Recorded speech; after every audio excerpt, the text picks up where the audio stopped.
सहना भवतु सहनो भुनक्तु सह वीर्यं करवावहै तेजस्विनावधीतमस्तु मा विद्विषावहै ॐ शान्ति शान्ति शान्ति।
Okay, so we can start.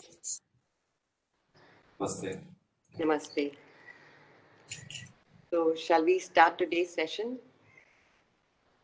Yes, please. So, we are on verse 29 of the Bhagavad Gita. So, shall we start? Verse 29. Yeah. आश्चर्यवत् पश्यति कश्चिदेनम् आश्चर्यवद् वदति तथैव चान्यः आश्चर्यवच्चैनमन्यः शृणोति श्रुत्वाप्येनं वेद न चैव कश्चित्. So, we are continuing our discussion on the self, which is incomprehensible, which does not undergo any change, which is eternal, which is all-pervading. So now, here Krishna is telling Arjun that it is Ascharyavat. It is a wonder, it is a marvel. And some people see it as a wonder. Some people speak about it as a wonder. Some people hear about it as a wonder. But he says nobody understands this. So we can read different meanings into this. We can read that it is beyond the senses, that you can't comprehend the self with your senses, which have limitations. And it is something to be experienced. Or the other meaning would be, now this verse is borrowed heavily from the Kathopanishad. There, Yam, the god of death, is explaining to Nachiket that this self cannot be grasped by an ordinary human being. You need a teacher who's very accomplished. And he also says that if the teacher is not accomplished, you cannot understand the self. So these kind of enlightened persons who are accomplished in self-realization, they are very, very rare. And you can't come about them so easily. So in this verse, he says that some, after hearing it also, don't know it.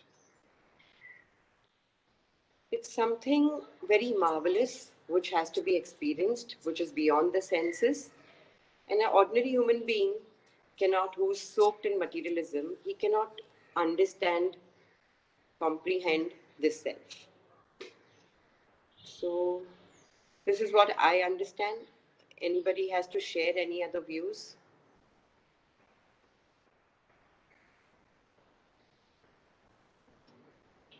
Or we can move on to the next verse then.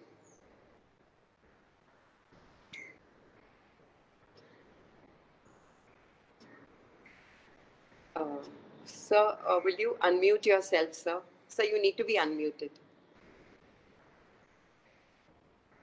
Thank you.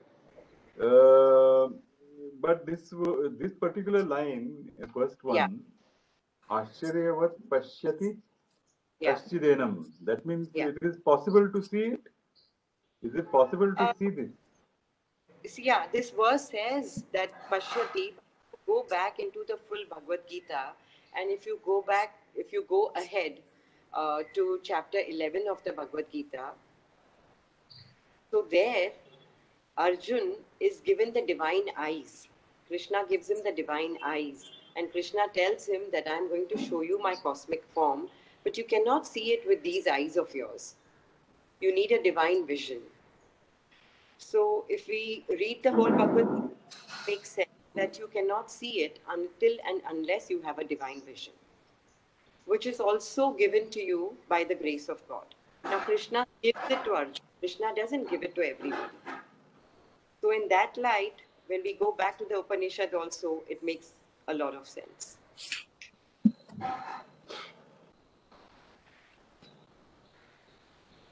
So the next one is Yeah. Dehi, Dehi nityam avadhyoyam dehe sarvasya bharata tasmat sarvani bhutani natvam shochitum arhasi. Yeah. So Krishna is continuing and he says that the soul is the same in all the beings. So in all the beings, this is dwelling. And so if you are going to be fighting the war and if some people are going to be slain, you can't mourn because it's not that the soul in one body will be killed and not killed in another. The soul is there in all the bodies. And it has the same properties, the same qualities in everywhere, in all the bodies. This soul dwelling in the bodies of all can never be slain. Therefore, you should not mourn for anyone. So he's again stressing the point that it is same. It's not that the soul in you is different or the soul in me is different. It is the same everywhere. So then we come back to the same thing that we have to do our duty. So any question? Yes, my question is that yes. Is there one supreme soul which is there in all of us, or we have different souls but they have the same properties? Like we have different eyes, but eyes have the same properties. But my eyes are different from your eyes. In that sense, because I think the Sankhya philosophy is silent on this, whether there is one soul or there are different souls. Correct. Sorry. I was just going to Sunil ji to answer because he is a master in Sankhya and then I answer your question.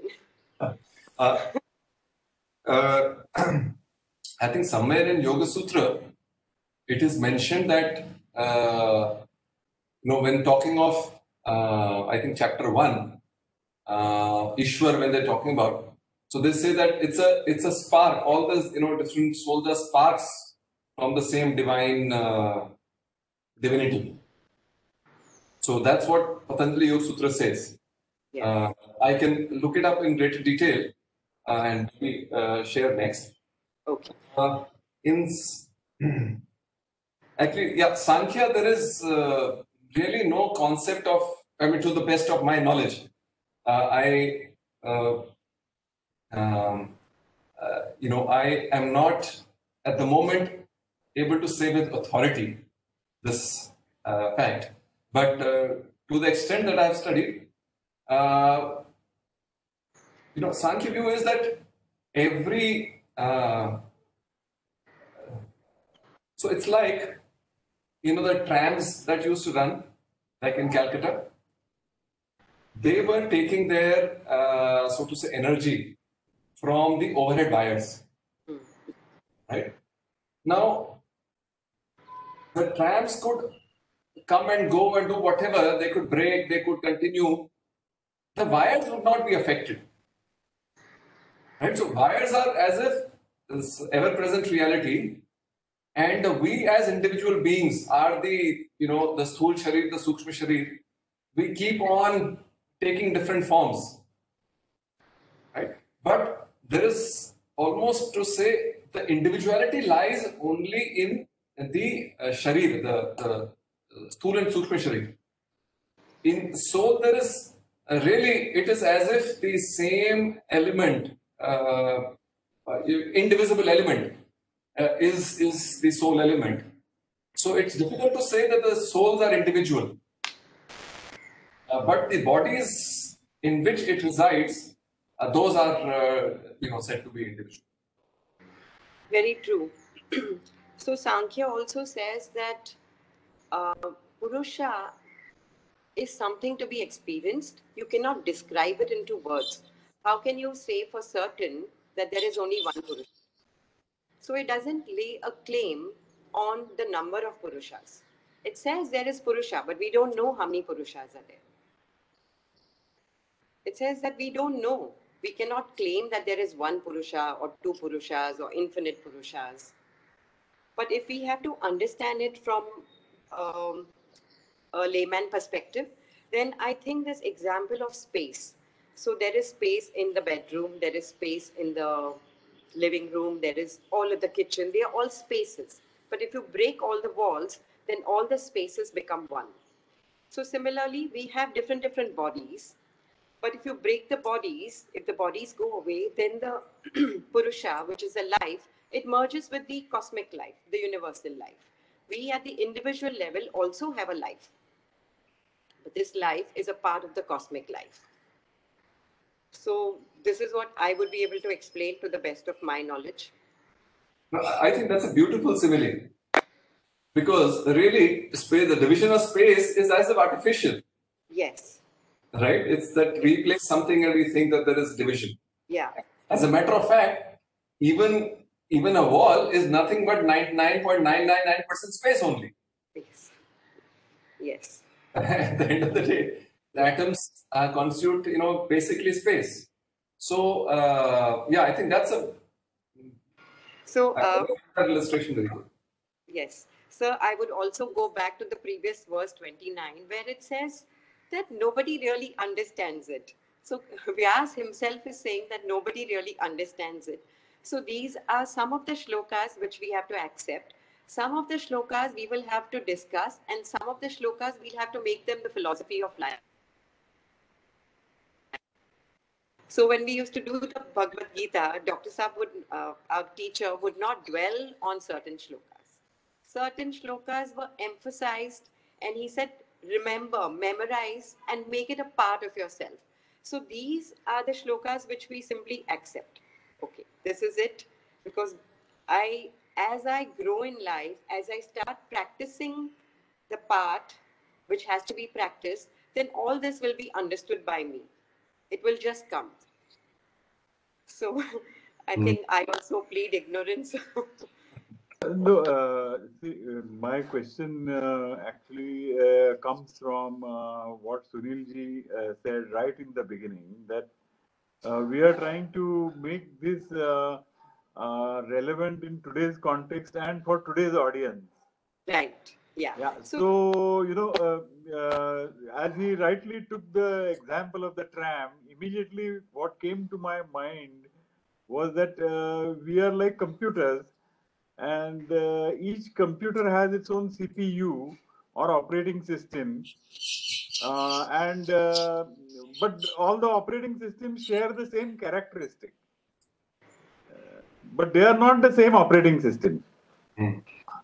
Unless it is a centrally run system or centrally air-conditioned system. Correct.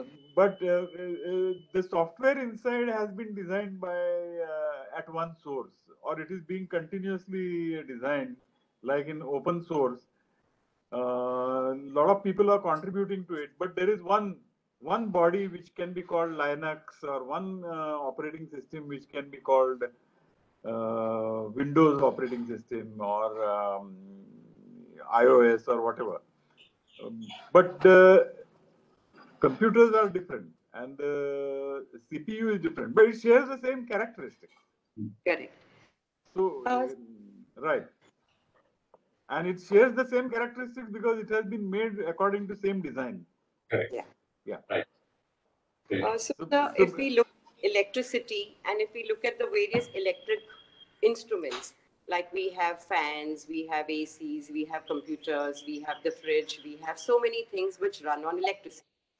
So then we have plants, we have animals, we have human beings. So if that component of electricity or life is not there, then there is nothing. So that consciousness, which is the same in all the different instruments. So on electricity, you can run so many various instruments. But the basic element of electricity, we don't know now.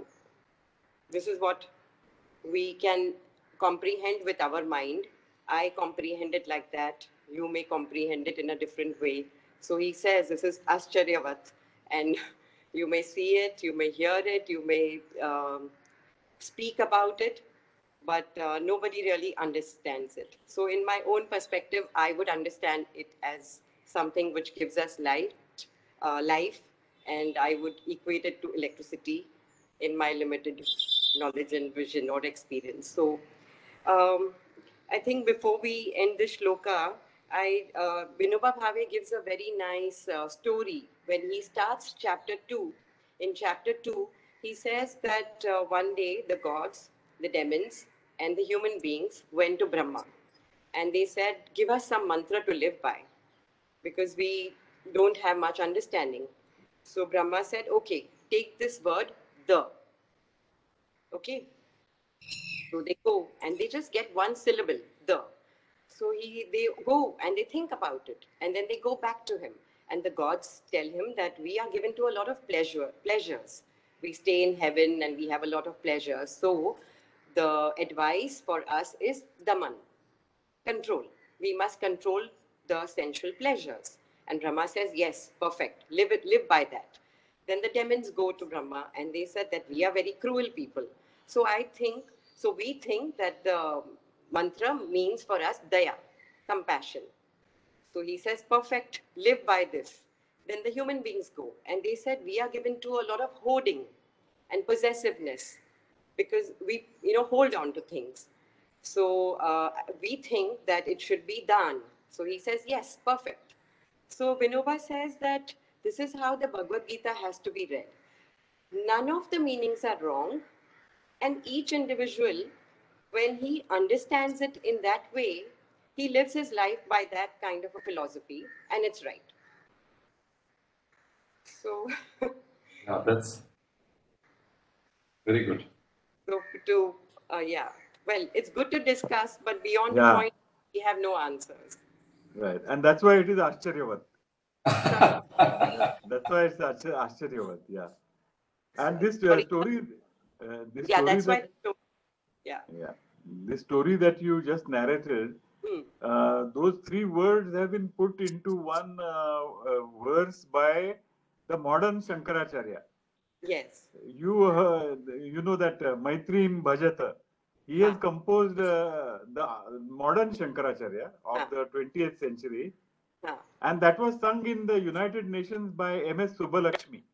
Okay. By MS in 1966. And I will share that stotra on our group. Okay. Perfect, sir. Damyata datta dayadvan janata. All the three words are put in one line. Damyata, that is by the demons. Yeah. No, the Damyata is by gods. Datta is by humans, and Dayadvam is from the Rakshasas, the demons. Damyata datta dayadvan janata. Shreyo bhuyat sakala jananam. And that's a beautiful verse. I will share it on our group. Please later. do, sir. Yeah, right. Super. So I really love this class because there's so much of sharing and gaining of knowledge. So more than anybody, I think I really look forward to this 9 a.m. on Sunday. Same here. Okay. So then we go 31, 2.31. Swadharmam api chaveksha na vikampitum arhasi. Dharmyad hi yuddhat shreyonyat kshatriyasya na vidyate. Yeah. So he's telling Arjun that, okay, this is the philosophy. But if you look at it from an individual perspective, that you have a duty. So you consider your own duty. On considering your own duty, you should not waver. Because there's nothing more welcome for a man of the Kshatriya class or the warrior class than a righteous war. So he says that if you look at it from an individual perspective, also, you are a warrior and you have got this Dharma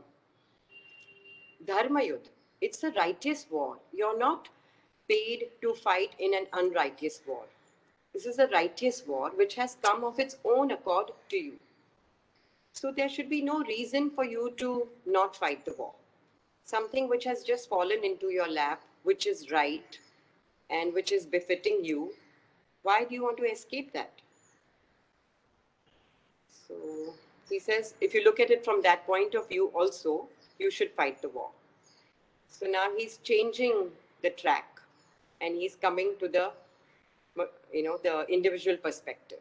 So we'll go on to the next verse.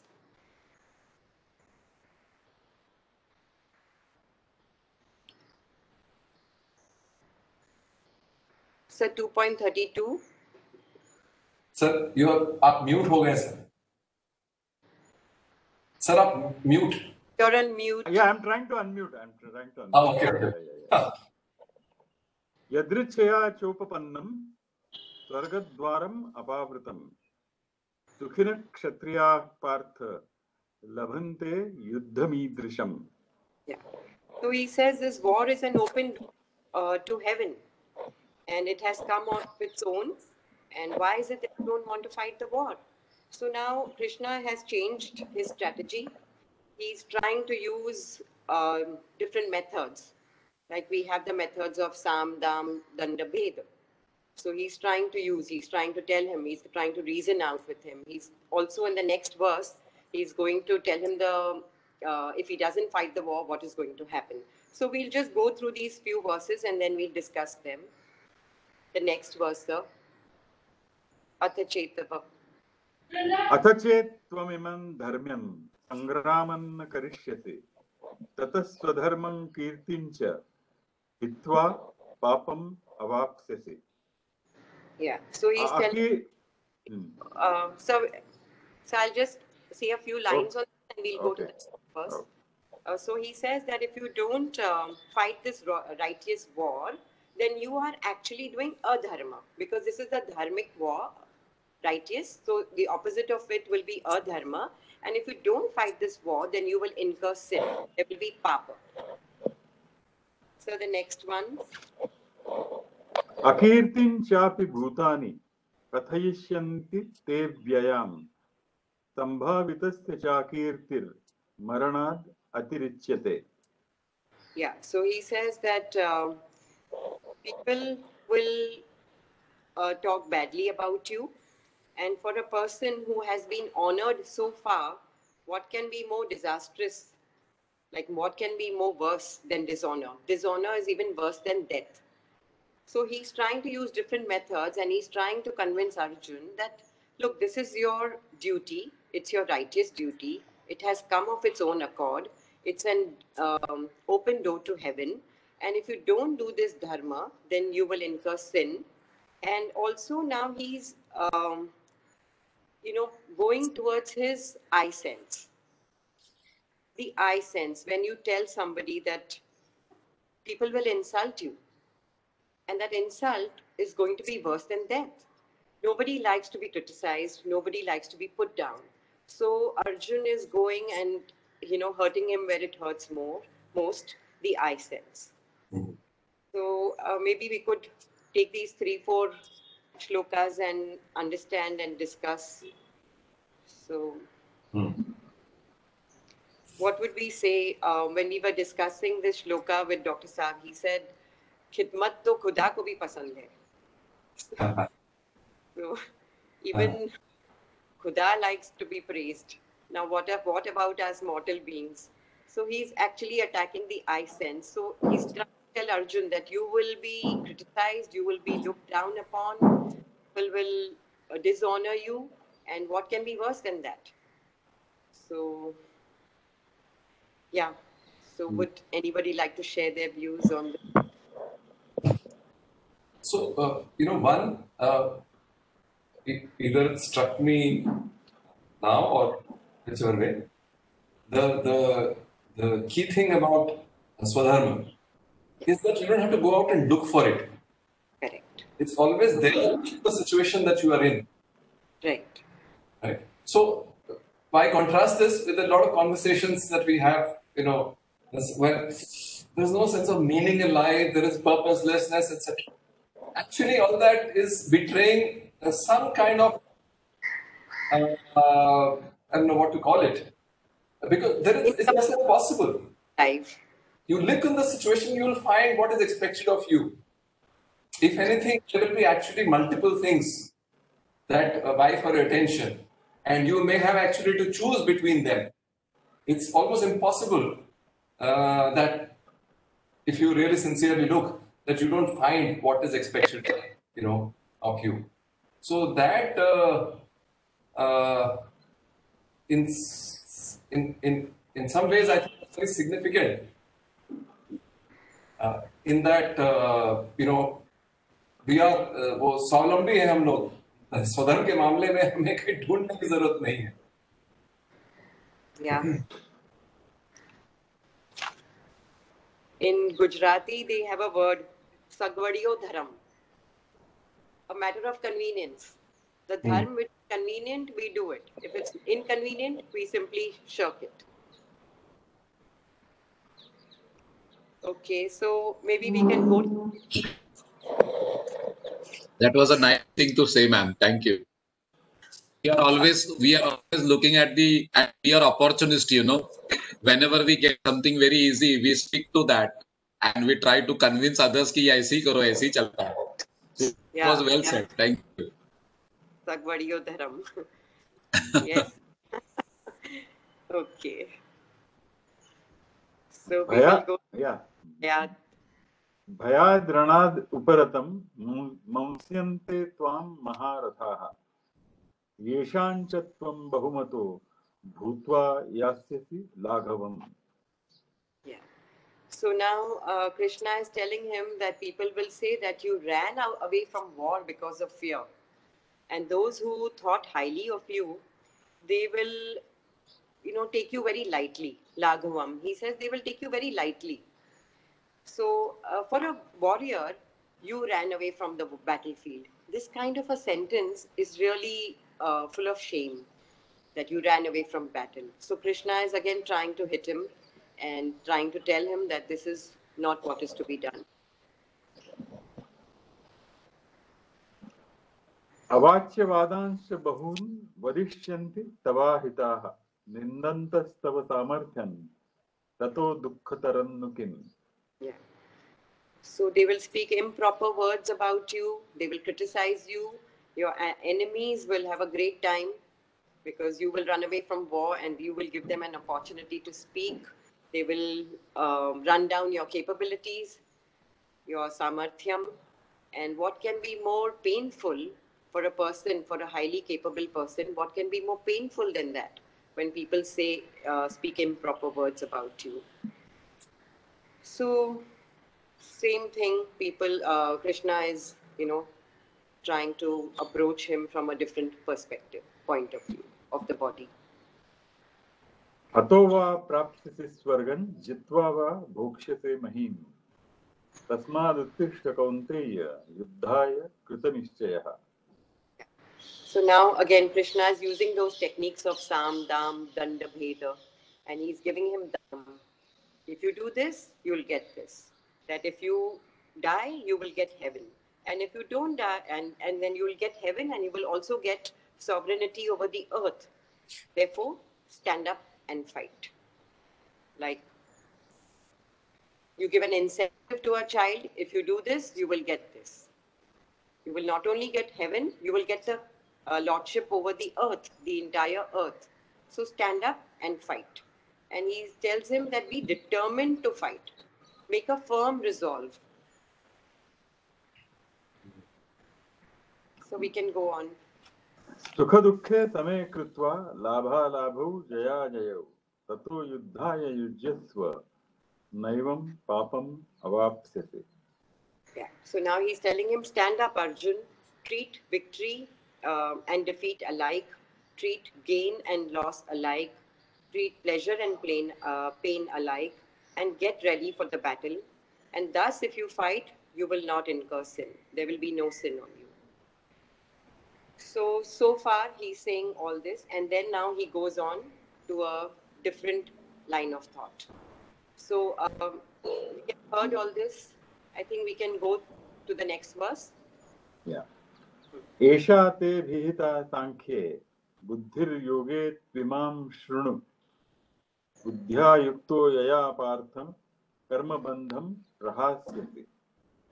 So now he says, all what I told you was from the point of view of Sankhya, from the point of view of knowledge.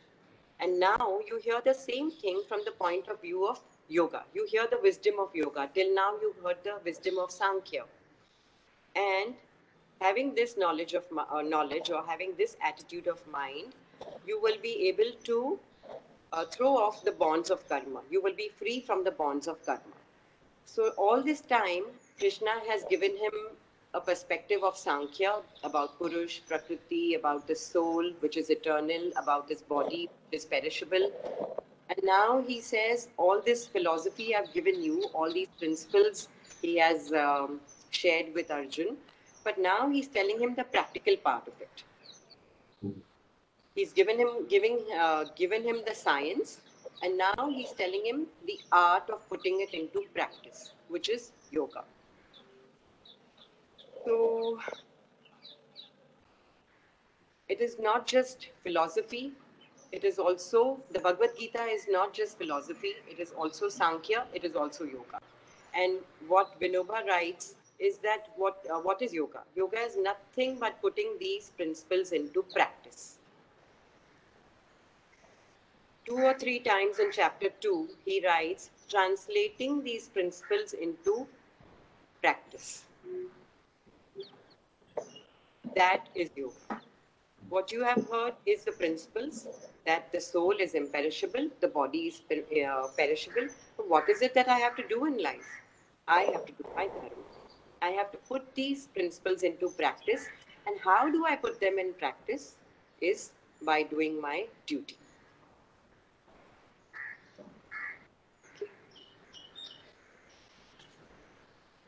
So we can go on.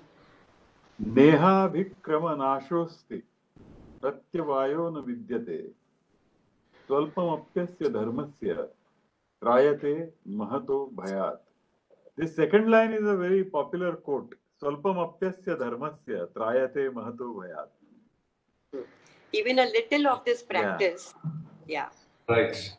protects you from great fear. Yes. So he says, even a little of this dharma. So when you do dharma, actually, if we take it in our day-to-day life, there are some situations where we are very certain. And then we say, okay, I've done my bit, now whatever happens. So this is what he's trying to say, that there is no loss of effort in this. That you simply have to do your duty. Yes, so maybe we can discuss on this if anybody would like to share their views or something. Nehabhikrama nashrosti. This I have to understand a little more. So it says there is no loss of effort in this. Na iha abhikrama nasho asti. Okay. There is no loss of effort. That even if you do a little, you will gain from it. So we can go back to what Leo Tolstoy has said. He said that true life is lived when tiny changes occur. Oh. Okay, true life is lived when tiny changes occur. That's what. And Leo Tolstoy is a man who was a guide to many people. Many people followed his theory, philosophy. In fact, if you read about him, if you read about Mahatma Gandhi also approached him he asked him for advice that how should we go about the independence of India from the British rule. So Tolstoy tells him that the only method you can adopt is the method of non-violence, the method of love. And what you have to do is to have protests, you have to have strikes and non-cooperation. That is how India can get freedom, because India cannot have a war with the British. So he said this strategy will be good for you. And then there was a lot of exchange of letters between Tolstoy and Mahatma Gandhi. This is one of the very famous lines that true life is lived when you make tiny changes in it. So the little things which you do in life, the little correct decisions, they give you a lot of confidence. In fact, here, see, every class I will say that I have been very highly influenced by my teacher. And I want to give one incident that when Dr. Jaidev got married to Hansaji, his wedding card had a quotation by Leo Tolstoy. Okay, and yeah, and that quotation is what I'm going to read out to you because I've written it down for sharing because I really read that very often. It says, our true life is not this external material life that passes before our eyes on earth, but it is the inner life of our spirit for which the visible life serves only as a scaffolding, a necessary aid to spiritual growth. So, this body which is there is like a scaffolding. The situations which we have, they are actually little by little building up our inner life. When we do the right thing, we are closer to the reality. Okay, the consciousness in us increases, expands, and we are closer to the truth. And this outer life is like a scaffolding. What do you do with the scaffolding after the building is constructed? You simply throw it away. So when he says in that verse that it's like, wearing new clothes and discarding old clothes. So you take up a body from those situations, from those life experiences, you go closer to the truth. Then you give up that body, you take up another body. It's like you build up a scaffolding every time you're building up a building. And then you simply throw it away. So this is something very deep if we actually take our body like that. And then if we understand that these situations are for my growth, that I am passing through, if I can use that word I, because these situations are for me, for my personal growth. And then if I actually live them, then I'm getting step by step closer to truth. So this is how, I would understand, share about. That also kind of the perspective is that when you are listening to the voice from within and acting accordingly, basically that's true sadharma. One, you are not taking the stock of your impressions.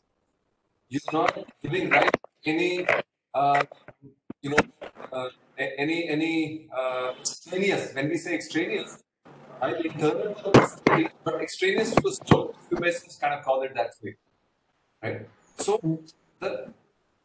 any idea apart from that which flows directly from the deepest core only strengthens the sense of ego and ahankar, or that aspect of you which is external to the core, right? And the whole idea is really to allow life to just exhaust the sanskars that are there, which we've inherited from our past lives or whatever, and not add any further, not add any new ones. I think that's why he says that every little element where we live out our swadharma,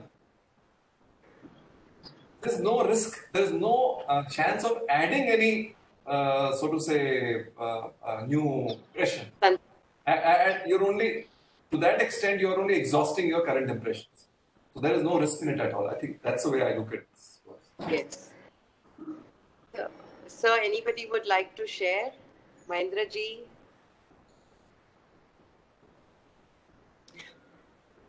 Okay. So if it is clear, we can go on to the next verse. Or am I audible? Yes, sir.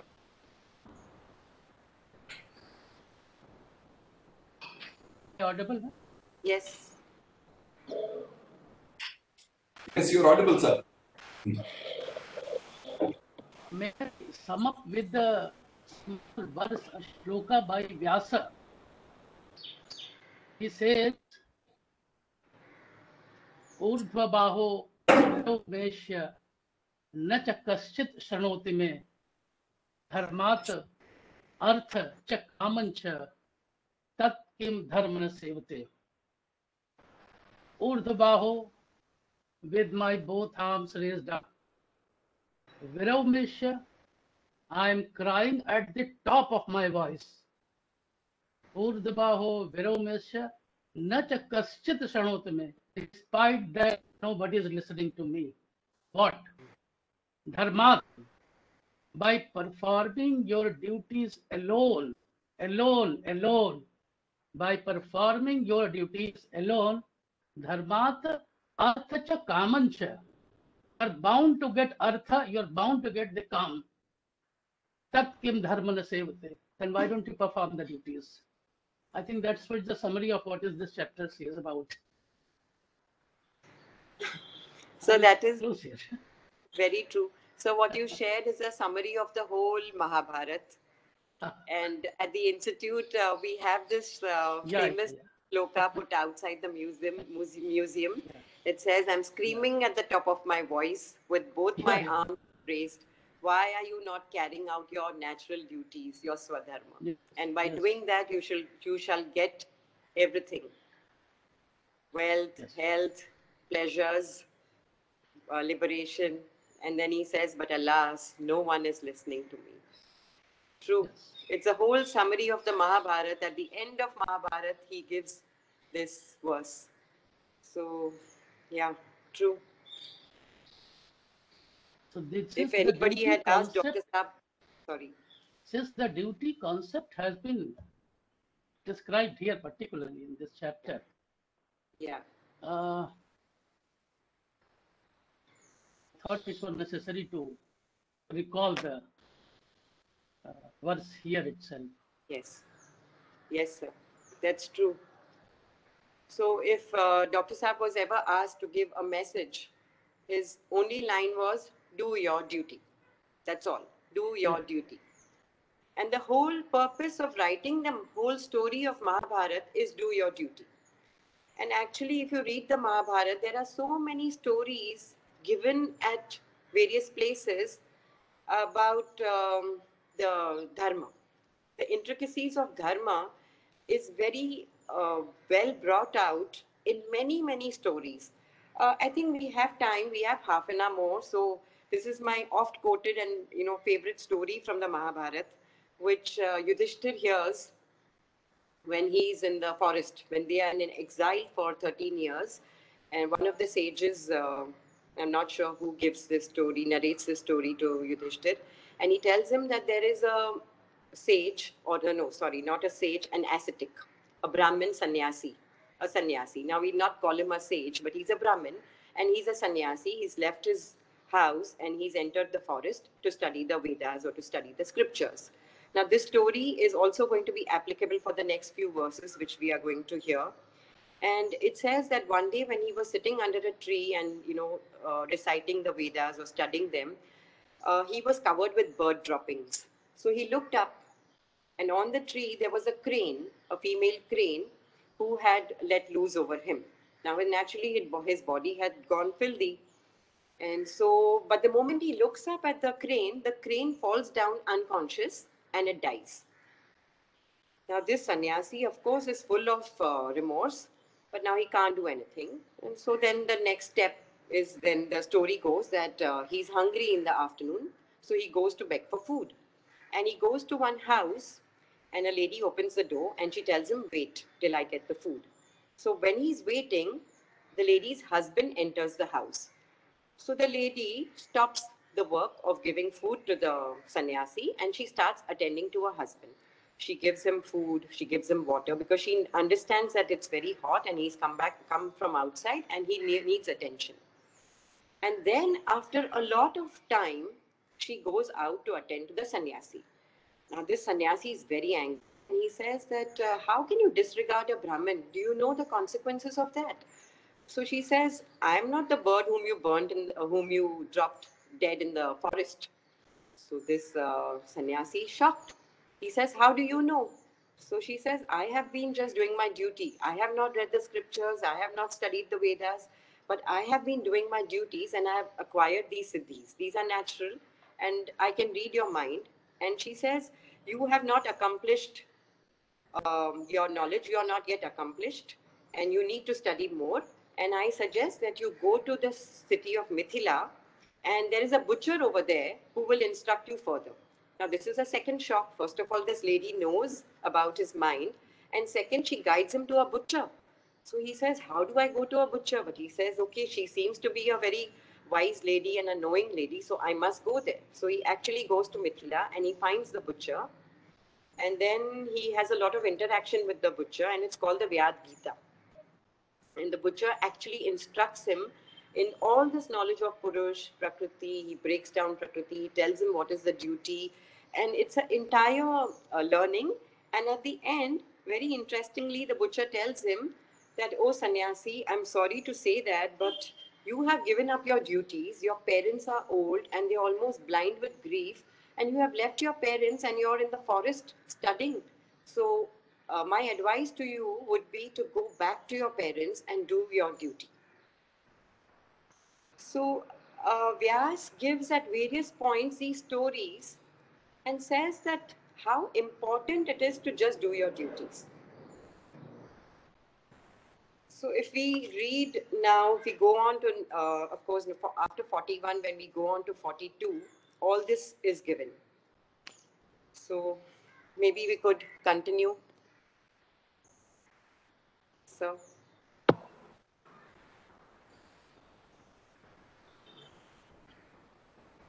व्यवसायात्मिका बुद्धिर एकेह कुरु नंदन बहुशाखा यनन्ताश्च बुद्धयो व्यवसायिनाम. Yeah. So he says, Arjun, that in this, the intellect is determinate and it is directed singly towards one ideal, whereas the intellect of the undecided, ignorant man wanders in all directions. So basically, he's telling him that if you do your swadharma, that there is a one-pointed clarity. Okay, this is what I have to do. Your mind does not run in 1,000 directions. You're not confused. Like now, Arjun is not certain about his duty. He's confused. So he has so many thoughts running about the ill effects of the war and so many things he speaks about. But if he was determinate, if he was one-pointed, if he was clear, if there was so much clarity within him, then there would be no questions. So he says, when you are very certain, when you know that, okay, this is what I have to do, then there is no waste of energy. You simply do what is to be done.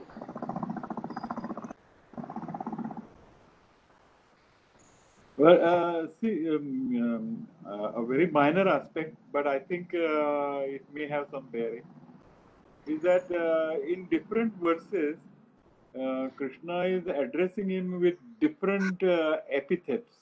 Like here, he is calling him Kuru Nandana. That means he is reminding him that though you are the Kuru Vamsha, you belong to the same house of Kurus. Yeah.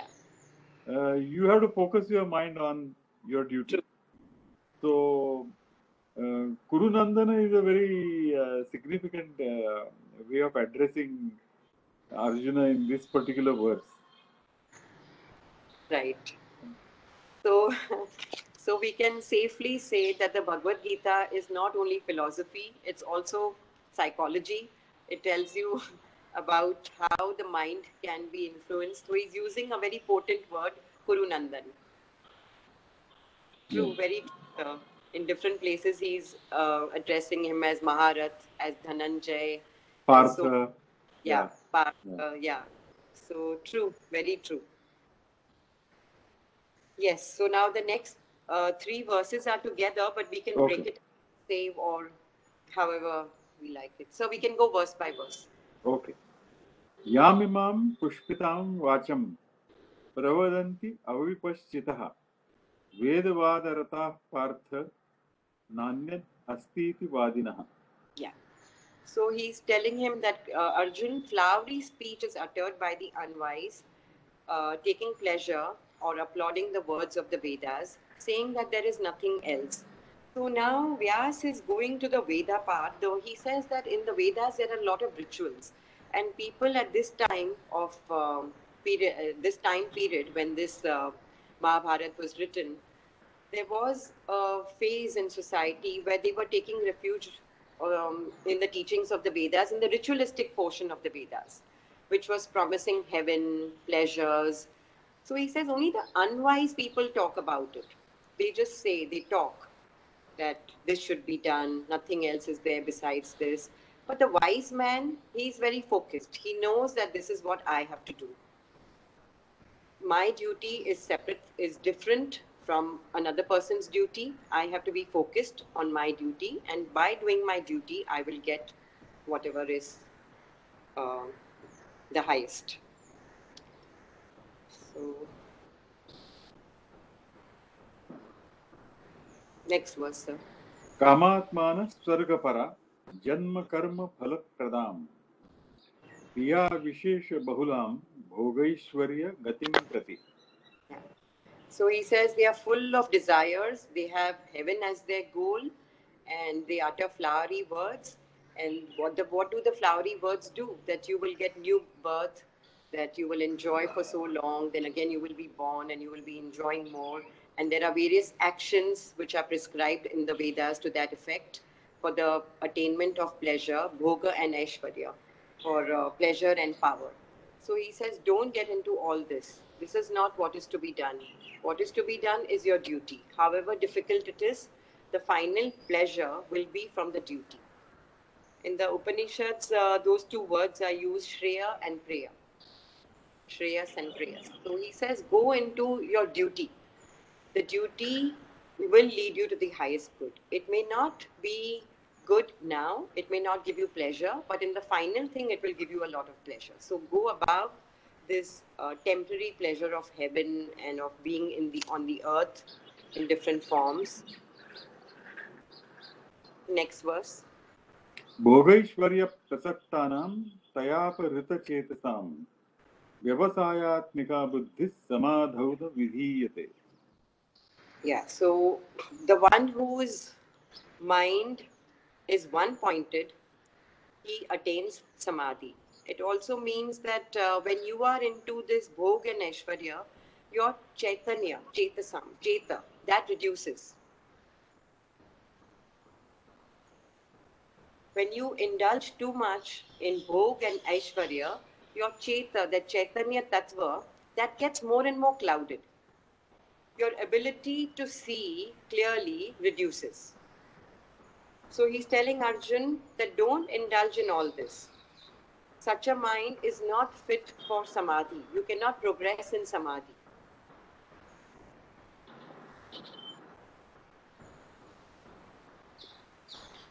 Any questions on this or any thoughts on this? No, is there an Vyavasayatmika Buddhi? Some clarification I think one-pointed. is required. Yeah. But Vyavasayatmika Buddhi Samadhauna Vidhiyate. So what is the question? Question is that actually it is the one-pointed mind, intellect which will take you to Samadhi, no? Yeah, it means So, that, but he so said... why na is there? Na Samadhau na Vidhiyate. It says that, okay, so I don't know, for me it means that one-pointed, if your intellect is one point, oh yeah, it says na vidyate, it's not fixed.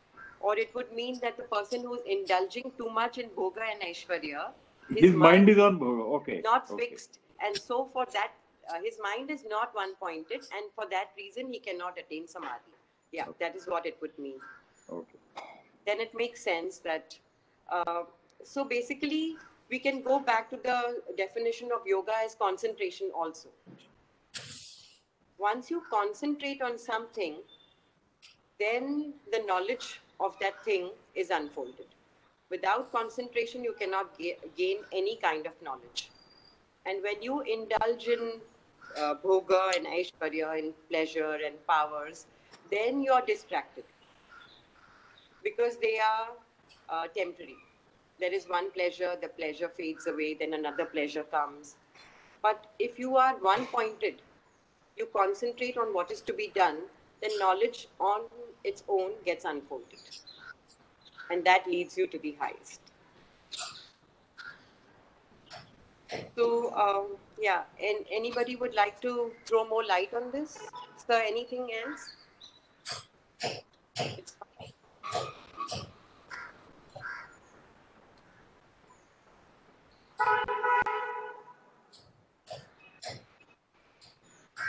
Shall we go to the next verse?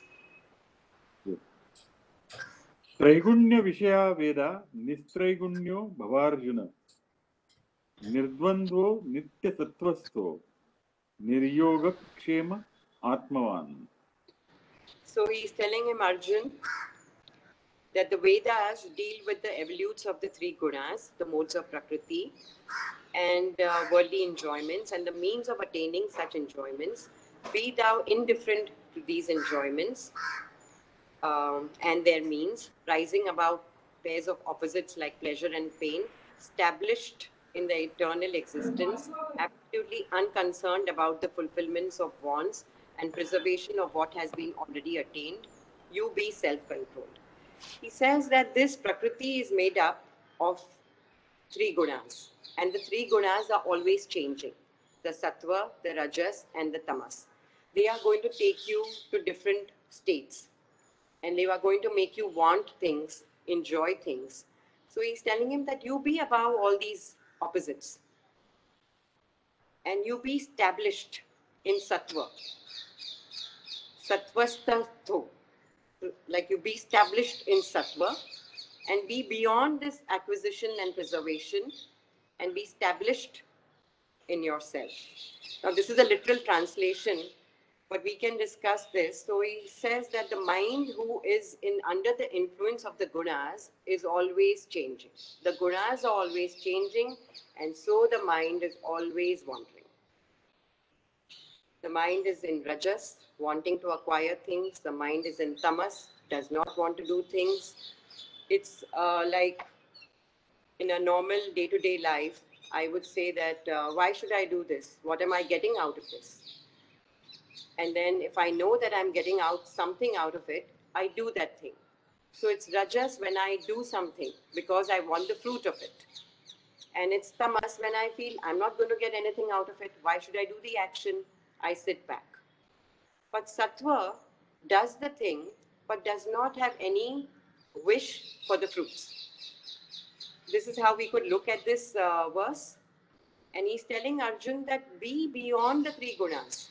Be above the change. So, yeah, be established in yourself. So we can discuss this if you have any questions or thoughts on this. In the first line, he's saying that you become free of Traigunya. Now, Traigunya is not simply three gunas, but getting caught up with all the three gunas. Traigunya is a property of being caught up The gunas, yeah. with the gunas. Yeah. Because in the next line, he is saying that you get established in Sattva Guna. So, if he is saying that you get out of three gunas in the first line, how can I get back into one guna? Yes. One out of the three gunas, Sattvasta. Yes. That would be a problem, no? That would be a problematic. Correct. So, sir, that's a very good question, and I'm glad you asked this. Because if you are above the three gunas, you can't really function in society. If you have to function in society, then you have to be established in sattva. Beyond the three gunas means you've unraveled the mystery of life and you've gone back into the source. So he's telling him that don't allow the three gunas to affect you. Be established in sattva. Understand what is sattva? Light, luminosity, understanding, clarity. What is rajas? It's passion, the desire to do things. And tamas is inertia. Like in the Yoga Sutra, they tell you prakash, what do they say? Sthiti. What is the third word? Sorry. Mahendraji, what is the second word in the Yoga Sutra? ततः क्षीयते प्रकाश आवरणम. Rajas, what is that Rajas called? I forget the name.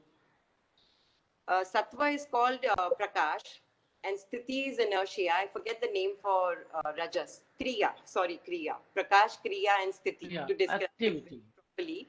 Prakash is the Activity, yes. Prakash, Kriya and Sthiti. Kriya is always acting. That is what Rajas does. Activity, yes, And of course, activity percent. yeah. So Prakash, Kriya and Sthiti. And Sattva, be established in Sattva. Be established in that light of knowledge where you do the right things. That's why in the next verse he's telling him that you Nitya, always be established in Sattva and do your action. And don't allow the properties of the gunas to affect you or to sway your mind. So that makes it clear? Sir, you're on mute. It makes it clear, but the other word which is baffling is Niryoga Kshema, Atmavan. Atmavan is a Understood. very powerful. It's a Word, very yeah. powerful word, Atmavan. Yeah, established Because in the... Yeah, because we always have Atma, but we are not in possession of it. Correct. Your mind has gone away. Yes. And so Atmavan is, but Niryogakshem I have not understood. Nir-Yogakshema would be again that movement of acquiring things and possessing things of the Rajasic state, where you want things for a certain reason. You want things for pleasure. Because after the next verse, in the verse 47, he's going to give us the definition that you work, but do not be concerned about the fruit. So here he's used the word of acquiring. Acquiring is also done because of the Rajas Guna. So we are always moving in Rajas and Tamas. What is kshame? Yoga kshame refers to what, please? Acquiring and preserving, some getting and keeping things. Okay. That is what it means. Yeah, this is a very powerful verse. I had never thought about this in this manner. So thank you. Atmavan. Yeah, the whole word Traigunya Vishaya Veda. So it's also a comment on Vedas, no? The way Yeah. Vedas have been used Yeah. at that time, as you were saying. Yes. And Veda even now we find Vedas being used in the same fashion. So we have 10 minutes and we have done the allotted 14 or 15 shlokas today. So we can have some discussion or we can do one more and then we can begin by the next 2.47 Karmaneva Adhikaraste next time. Whatever everybody wishes, would anybody like to discuss further on this shloka or shall we do the next shloka? We have 10 minutes. Okay, read the next shloka then.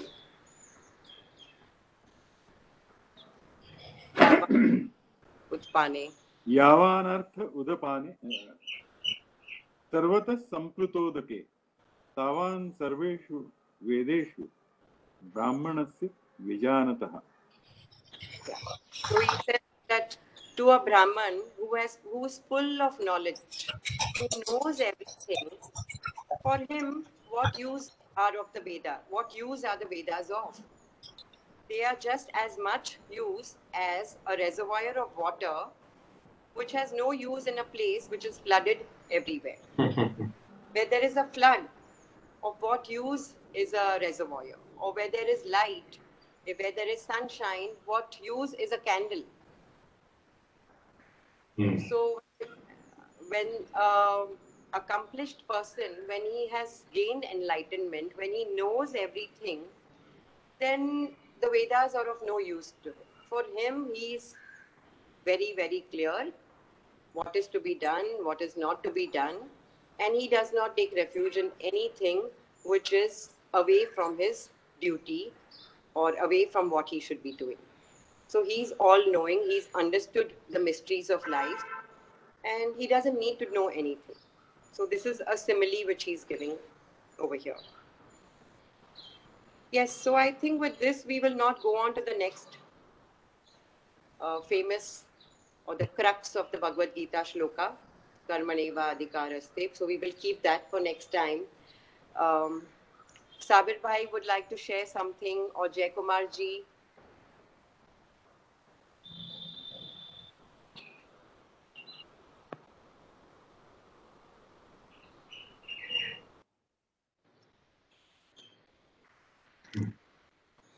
Mahendra Bhai, anybody would like to say something?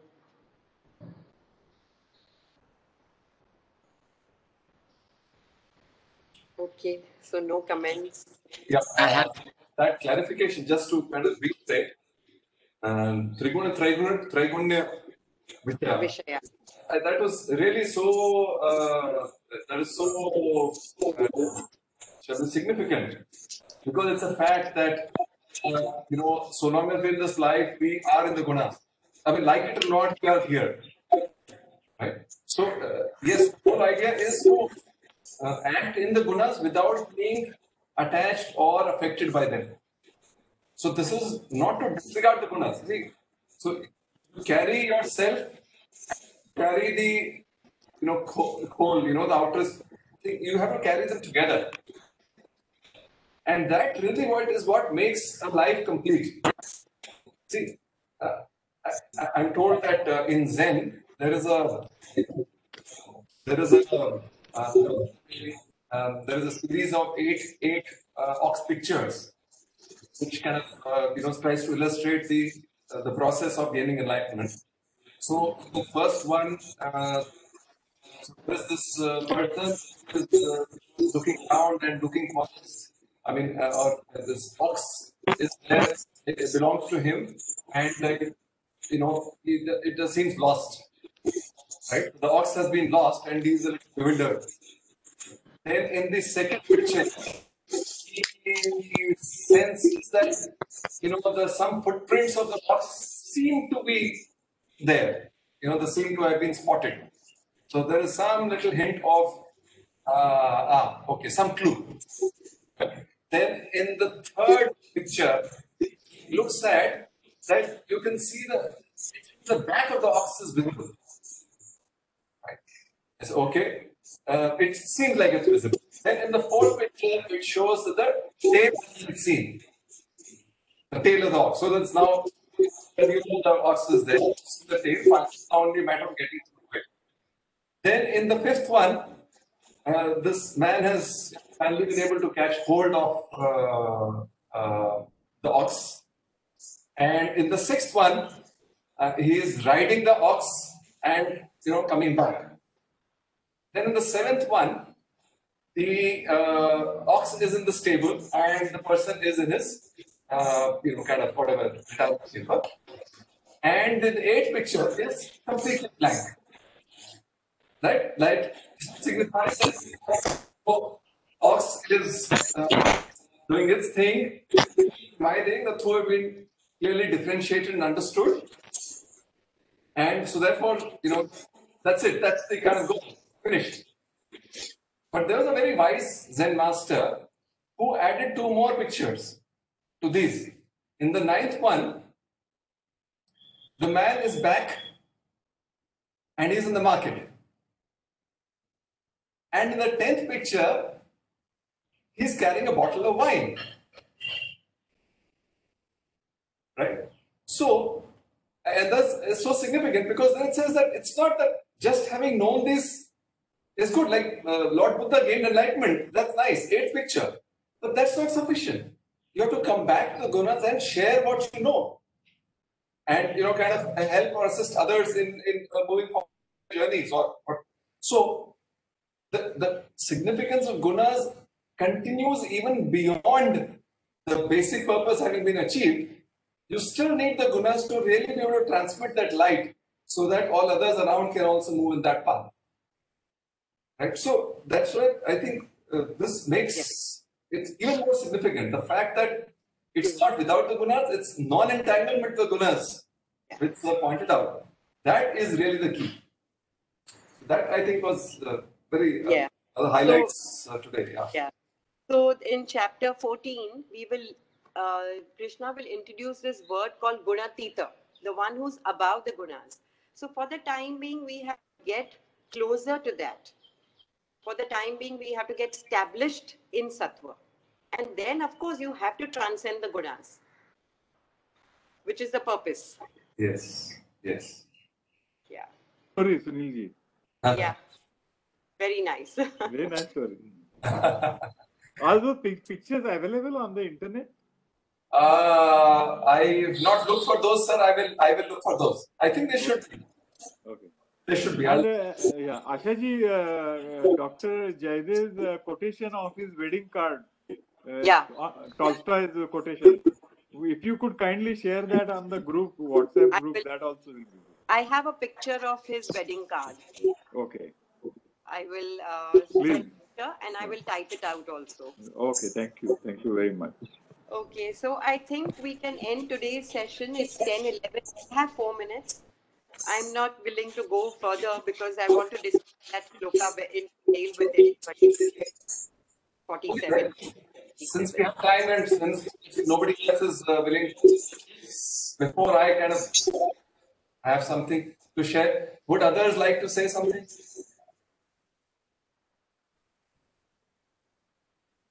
Here, if I would like to drop in, earlier I could not, but now I would like to say, the Vedas, if we see, they treat these things like, a pair of opposites, like Dvandva. All are the correlated ideas and sensations. Example, like good and bad, pleasure and pain, heat and cold, darkness and light. If we see all these things, these are all pair of opposites, but they exist together. And that is where we can understand the impact of this gunas, though it may be a technical term given to us by our scriptures, especially Sankhya philosophy, which uses it in the same sense as it is the Vedanta. Prakriti or nature being constituted of the three gunas, it is not Prakriti is having these three gunas as the qualities, but Prakriti is constituted with these three. So it is a substance as well as a quality. So when we say that it is a quality, it is a matter, it is a force, whatever, wherever is that kind of name and form, we can understand wherever there is name and form, the gunas are coming in. So we can connect this guna factor with this kind of understanding with all the texts which are available around us. And of course, in the 14th chapter, when we go with that Gunatraya Vibhaga Yoga, as Madam said, we will be coming more deeper to those aspects and going and understanding the Gunatita too. Here, the thing is that we need to understand and correlate the difference between as our reality as an conscious entity as well as the reality with the Prakriti factor. So if you keep these two things understanding, in fact, Bhagavad Gita is a very good process to go beyond the three gunas and become Gunatita. So we are here in the second chapter itself, and I can just see how it will be leading us to there from step by step every chapter. That will be a good learning process. That's great. Very nice. It will lead us through practice of Swadharma. Yeah. That is what we are going to learn more better. Yeah. Only the practice of Swadharma, which is Karma Yoga, will lead us to in the Bhagavad Gita. True.